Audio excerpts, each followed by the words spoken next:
The show tonight, we're getting a little classier, people. We're talking about art, specifically sports art. The United States Sports Academy in Daphne actually has one of the largest collections of sports art in the country, maybe even the world. Our Randy Patrick went over and got a first-hand look.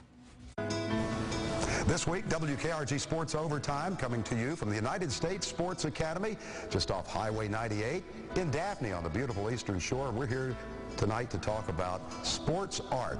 And we're here with the CEO and President of the United States Sports Academy, Dr. T.J. Rozandich. And wow, this always has the wow factor when I come to the Academy because of your sport art museum here. And you just look around and you say, you guys pretty much cover it all from A to Z in sport art here, don't you? Absolutely. We have about 1,700 pieces in all media.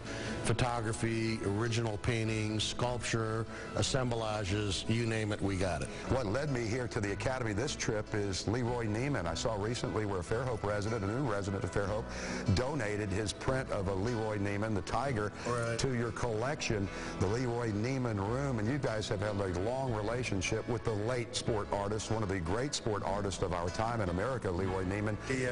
He's probably the preeminent sport artist in the United States. When you think about sport art, you naturally focus on him, going all the way back to his boxing days for a magazine that shall remain nameless. Just some of the things that you guys have here, as soon as you see a Neiman, you know it's a Neiman, right? Right, absolutely. He's got a style that's unique unto himself.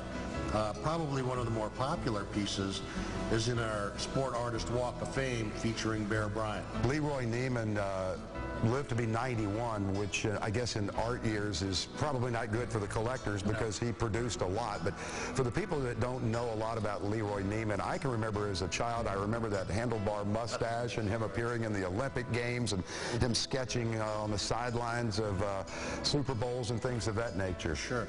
The majority of the Neimans that we have are Olympic themed.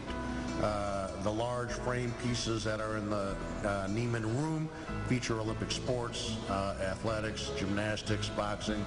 But there's also a series that he had done on the 1972 Olympics in Munich that were his studies for subsequent pieces that he did downstream. So we have primarily Olympic theme, but all of them are outstanding. It's just a small part of the collection of sport art that you have here.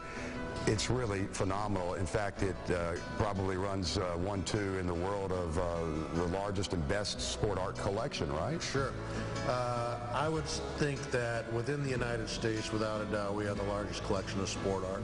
I would say arguably within the world because I've seen some of the others. For example, at the IOC and International Olympic Committee in Lausanne.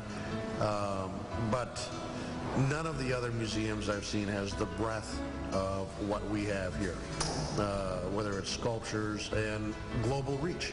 Our sport artists have come from all around the world. Australia, Greece, the UK, you name it. And even maybe close to the paintings behind us, Daniel Moore, right? Daniel Moore. He was instrumental in doing what we called the Game of the Year. We ran a Game of the Year program for 11 years, and a blue ribbon panel picked the best college game of that particular year, and he rendered a piece in honor of that. Well, thank you so much for having us here on WKRG Sports Overtime, and it's always a pleasure to visit you folks here at the United States Sports Academy. You're welcome anytime. Stop by and see us.